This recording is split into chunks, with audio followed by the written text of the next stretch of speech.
We were talking about this a little bit earlier, but you can have buildings that don't have air conditioning because they never had air conditioning, or they don't have air conditioning because there's a power failure. And in either case, when that happens, you have to rely on passive cooling measures. And one of the most ancient passive cooling techniques is to make sure the outside of your building stays cool, either because it's reflective or because it's shaded. And this is a really key thing, and I'll go into this more in a few minutes, but in today's world, it's just gotten hotter, and there are places that weren't built for heat, and we need to be able to do everything that's possible to adapt.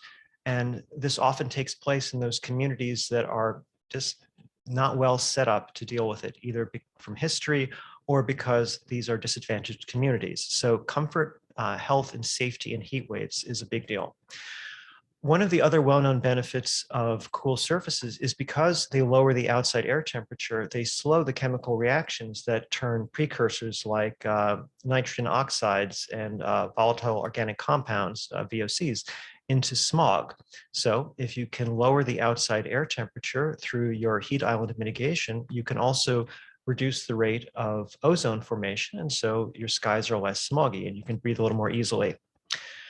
And finally, and this is a favorite topic of Jonathan Parfrey, who will be also speaking this afternoon, is the idea of global cooling, which is our friendlier shorthand for something that in the climate modeling world is called negative radiative forcing. But in practice, all that means is you are cooling the Earth system by getting some of the unwanted heat out of the Earth's system. And the only way to do that is to reflect sunlight. So the sunlight can pass up and back into space. This might warm Mars, but we're not advocating for Mars. We're just trying to make our own planet a little bit cooler. So that's global cooling. Over the past 20 to 30 years, many people have looked at the benefits of cool roofs, considering all those different dimensions that I was mentioning in the last slide. And if you do the analysis, what you find is that in the United States, cool surfaces, meaning roofs and walls, are definitely beneficial in the southern half of the country. And for those who are concerned about codes and modeling, I'd say that's ASHRAE climate zones 1 through 4. It's also beneficial beyond those first 4 climate zones, because if you look at the need for cooling in summer, that can be very real, even as you go further north in the United States. I've shown on the left side of this graph, of this slide rather, some cooling energy savings available from making your roof more reflective. And those redder areas have the greater annual cooling energy savings. The greener areas have lower, but still, frankly, it's positive no matter where you are in the country. But if you look at where cool surfaces, meaning mostly cool roofs, are deployed in the United States, and for roofs, you can really easily check. You just look at aerial pictures and you watch for those white roofs. I've always said that unlike other energy efficiency strategies, you can really easily monitor the progress of cool roofs. It's hard to see inside buildings to check the refrigerators, but you can see the roofs from outer space. Well, if you look at where they are deployed, a lot of it is in California and the Southwest, places like Arizona, where there's a long history of using cool surfaces and a very obvious need to do it. And also in places like Florida, which have the same needs. And you can find white roofs in places in Florida that you wouldn't even see in California. You can see steep roofs that have white products on them that always entertained me when I was visiting parents. Anyway, so it's useful across a large swath of the United States, but the deployment these days is mostly focused in certain areas. And that's what we want to change. We'd like to bridge this gap between where cool surfaces are helpful and where cool surfaces are deployed in order to make our largely aging building infrastructure cooler and more heat resilient. We get all those benefits that I mentioned earlier. But does anybody want to guess the median year of construction of buildings in the United States, half built before, half built after?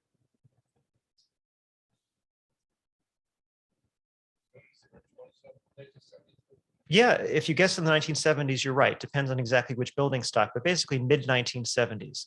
So that means that over half of our buildings were built before 1978, 1980, when the first serious building energy efficiency standards showed up. And there have been improvements made to some of these buildings over time, but generally speaking, they're not very well insulated buildings, and cool surfaces have a lot of potential to make things better. So in this project, the Cool Surfaces Manhattan project, named after that very famous project of its own, the goal is to dramatically increase the climate appropriate deployment of cool surfaces across the United States, with an emphasis on their application to disadvantaged communities. Note climate appropriate. I'm not saying that you're going to put in a cool surface everywhere. There will be places where it doesn't work, but we know that there is much more opportunity than there is current deployment.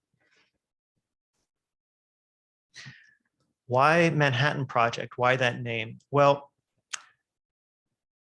about 9 months or so ago, I was asked by the Department of Energy, what could we do to boost deployment? Because the Department of Energy right now is very keen on demonstration and deployment. And I started thinking about this. And then I realized I was going about this backwards. Here I was trying to figure out in the space of a week or two, which was my window to come up with something. How do I solve this problem that hasn't been sorted out for a couple of decades? Well, that's not the best way. I've got a lot of experience, but I don't represent the only thinking. There are lots of other cool surface experts that we can draw upon, and these experts can in turn draw upon all the stakeholders.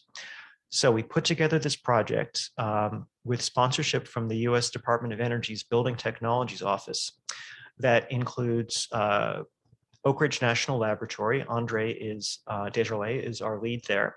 Arizona State University, a team led by Dave Saylor, who also participates in the Cool Roof Rating Council. The Smart Surfaces Coalition, led by Greg Katz, and the Cool Roof Rating Council is a partner in this effort too, and I'm pretty sure you know who those people are. And from Berkeley Lab, I'm the head of this project. And it's called the Manhattan Project because just like back then, they put together people from all of these different institutions who, in that case, were interested in atomic energy, and we're interested in something very different and much more friendly. But still, we want to put together these people to try to figure out how to solve the problem. Now, I set this up as a two-phase project.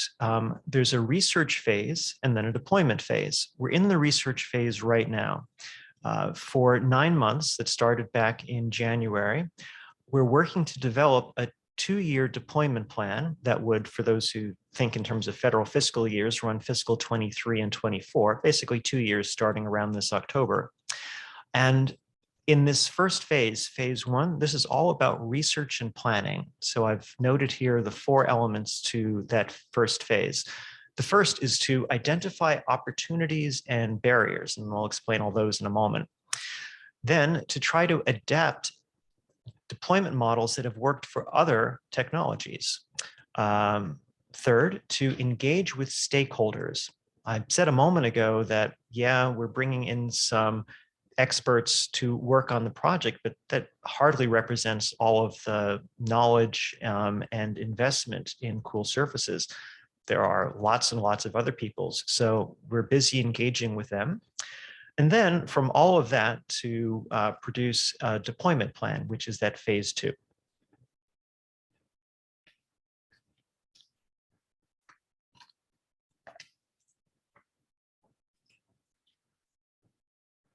Now, I would be shocked if anybody in the back or even in the front can read this. If you can, then I suggest a second career as an eagle. But I think that the slide decks will all be available to the participants after the event. So for those who want to see the really fine details, it's there. But we started our work by brainstorming among the researchers to try to think about where would the opportunities for cool surface deployment lie.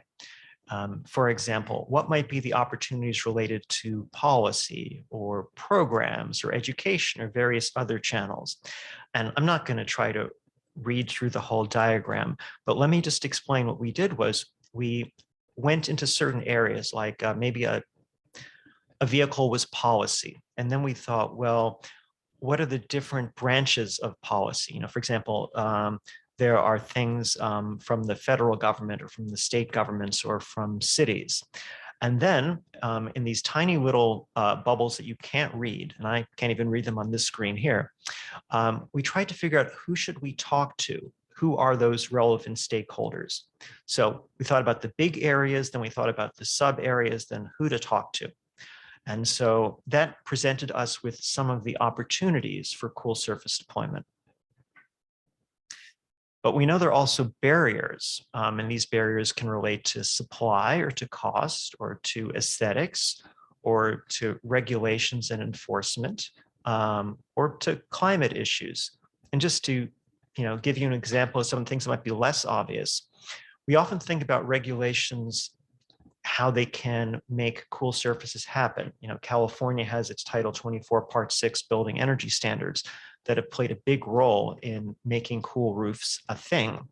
But at the same time, there are homeowner associations that have regulations that say you may or may not use this color roof or wall on your building too. So it can go both ways. And I'll talk a little bit more about enforcement in a moment, but that can be an issue. So this was the first step in our process, is just some brainstorming amongst the team. But that's talking to each other, and it's a good start, but it's hardly where you want to end up. So as all academics do, we conducted a literature review. It can hardly be an academic exercise if you don't read what other people have done before. And this is where it gets a little different. We've been conducting stakeholder interviews to learn from people like you. And that's very important. So let me talk a little bit about the literature review, but I'll focus mostly on the stakeholder interviews. When going through all the work that's been done before, we wanted to examine the history of cool surface deployment activities, but also that of other energy efficiency or green building programs that have successful track records.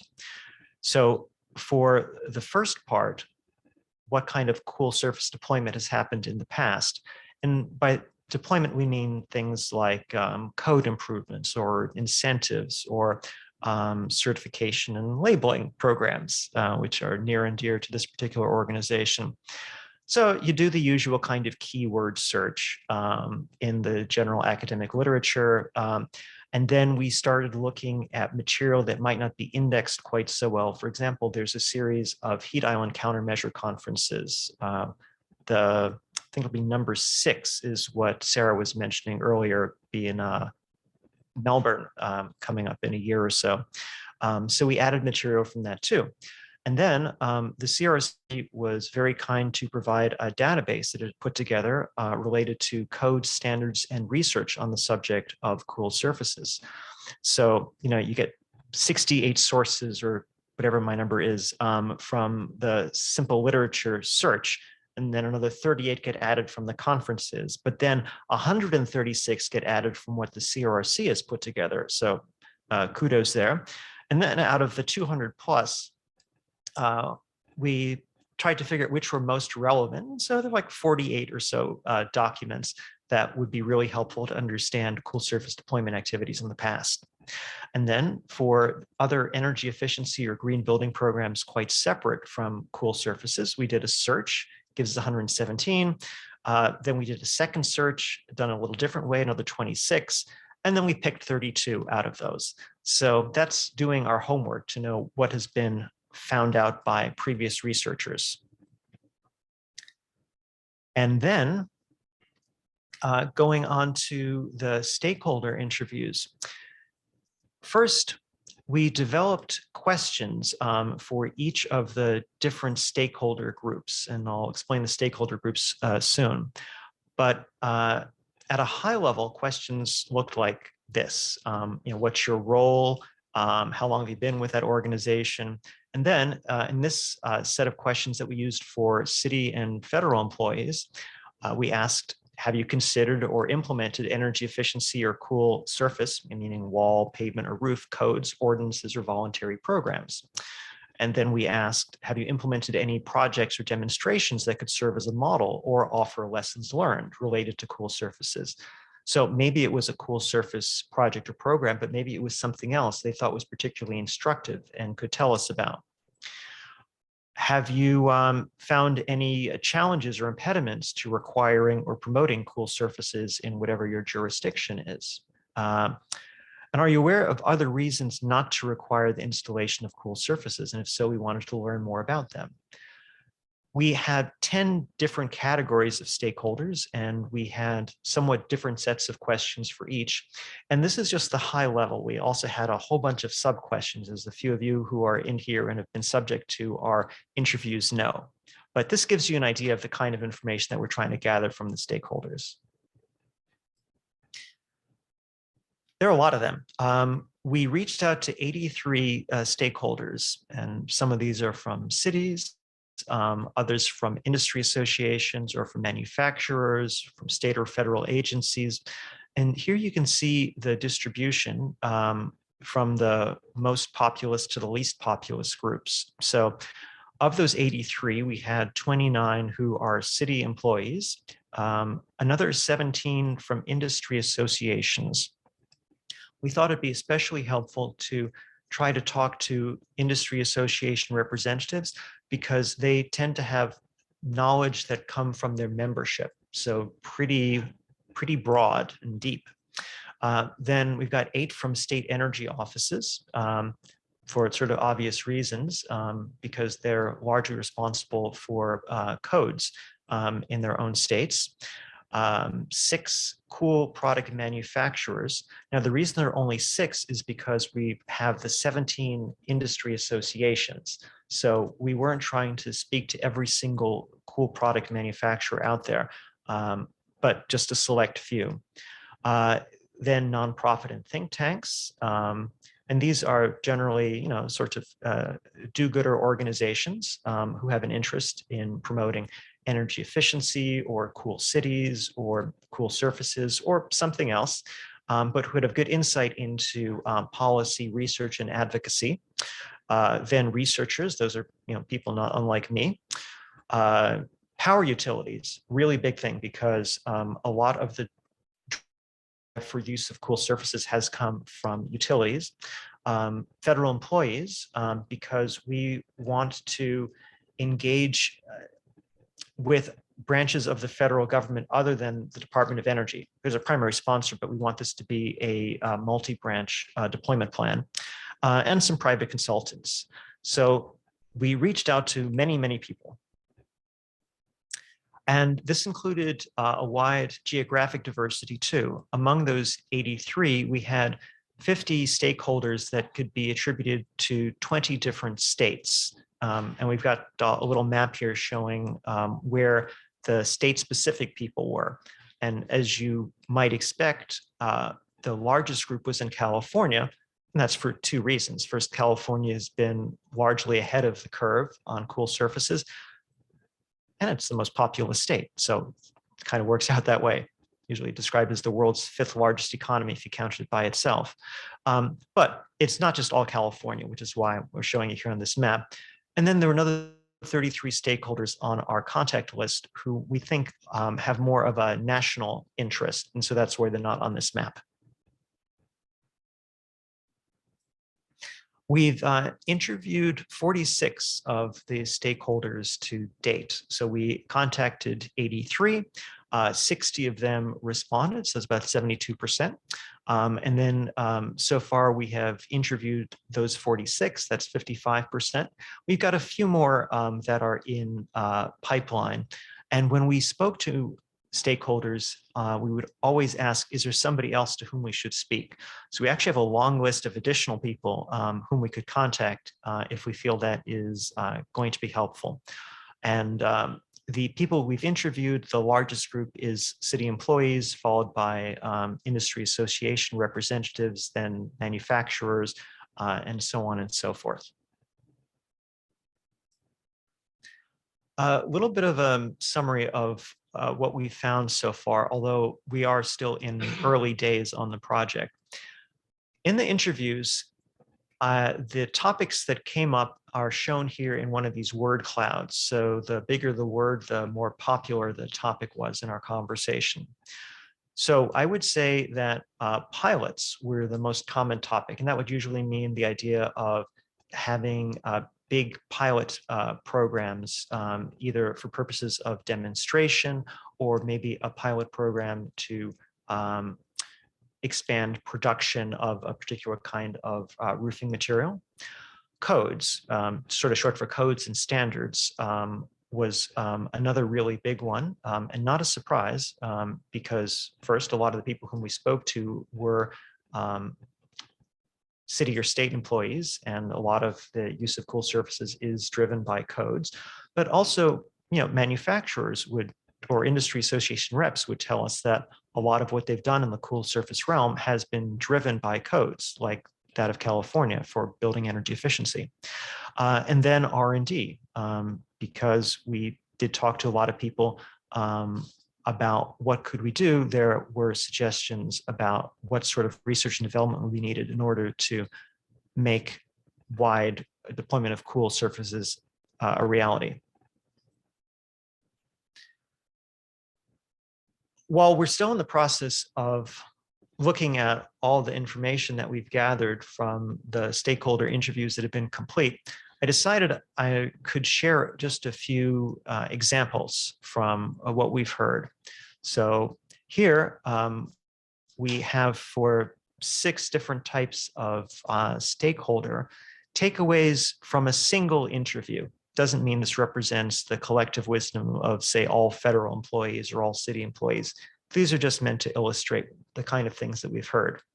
So from a federal employee, we heard that regulations and financial incentives will help promote cool surfaces.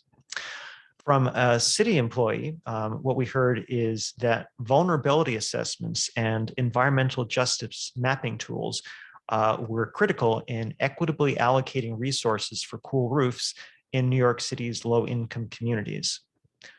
As a little digression, I saw a thing in the paper the other day that in some city, and I forget which this was, the urban forestry happened in the neighborhoods that were better off rather than the neighborhoods that would really benefit from the trees. So in the case of New York City, they were pretty proactive when they were trying to work out their cool surface deployment program, and they looked to see where should these cool roofs go. Next, from an industry association person, the comment was, while cool roof, people who are specifying the use of cool surfaces like cool roofs are promoting interest in the environment, what's really important is how it benefits building owners. That's sort of your bottom line. And that we should look at promoting heat mitigation in urban areas as a successful way to advance deployment. A cool product manufacturer said that while raw material availability, shortages, and regulations can reduce demand for cool surfaces, increased awareness and code requirements can improve adoption of them. Thank you, Sarah. From a utility, I kind of like the way this got phrased. Hot roofs don't rise to the top of issues for utilities to solve for buildings, which is kind of clever of the person who said that. And that is actually kind of important. I'll elaborate a little bit. In California, while the utilities have a mandate from the Public Utility Commission to promote energy efficiency, they also have other things on their mind. For example, one of our big utilities has taken responsibility for setting some of the wildfires from their power lines. And this has had a really big effect on their operations. And so right now, probably job 1 for them is to not set the state on fire. And then job 2, as was explained to me, is looking at what can the utility do to promote mitigation of and adaptation to climate change. And then finally, among some of these key takeaways from a state energy office, challenges to cool roof credits in California Title 24 Part 6 building energy efficiency standards include enforcing the cool surface regulations and availability of high solar reflectance steep roofing products. Manufacturers are concerned about inability to meet the solar reflectance requirements and losing California market share. And just to elaborate on the enforcement bit, if you want to replace your roof, you're supposed to get a permit for it. And it's by getting the permit in that process that you show that you're getting a compliant product. But what if you just hire a bunch of roofers to replace your roof over the weekend? Maybe you're not using the right kind of product. So people who maintain codes, well, you think of those codes as the things that are regulating what you do, they're kind of worried about people circumventing the process. So interesting things. Now, over the next 3 months, we'll prepare a report, because what else do people do in projects? We'll hold a stakeholder workshop and we'll draft the national deployment plan. The report, and I was being a little facetious about this, report is actually kind of important because it's going to inform this workshop. We'll have that ready in about a month.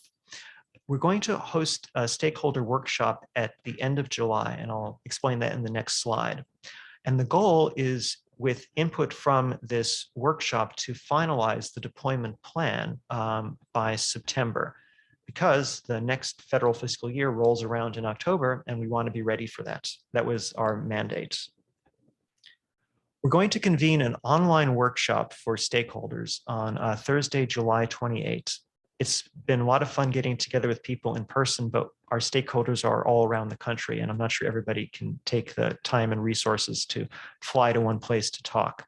So in this program, we'll first discuss the findings from that literature review and the many stakeholder interviews. We'll probably try to provide the report ahead of time, the draft report, so people can see what we've done. But then in that workshop, we'll work in small groups and large groups to develop a national deployment plan. Not starting from scratch, we'll provide some sort of skeleton from which to work. It's much easier to modify something than to write something on a blank page. But there'd be a lot of brain power, I think, from all the stakeholders who participate. And we want to engage and invest the stakeholders in the success of the plan. I don't want to try to go to federal government branches, to state governments, to cities, to manufacturers, to associations, say, here is the plan that a bunch of academics put together. Please go implement this now. And by the way, would you support us? We're talking to all the stakeholders already, and we're going to bring them into a large conversation in about a month and a half, because I want this plan to come from all the stakeholders. I think that will make it much more successful. Now, if you'd like to learn more about the workshop, which is probably going to be by invitation only, I've provided a link here for a little web form that you can use to sign up. Or if you don't like web forms, you can email my colleague, Haley Gilbert, who you may have met at some of these meetings before. And her email address, haleygilbert@gmail.com, is on the slide, but you'll get all the slides afterwards. And that is pretty much it. So thank you very much for hearing about the Cool Surfaces Manhattan Project.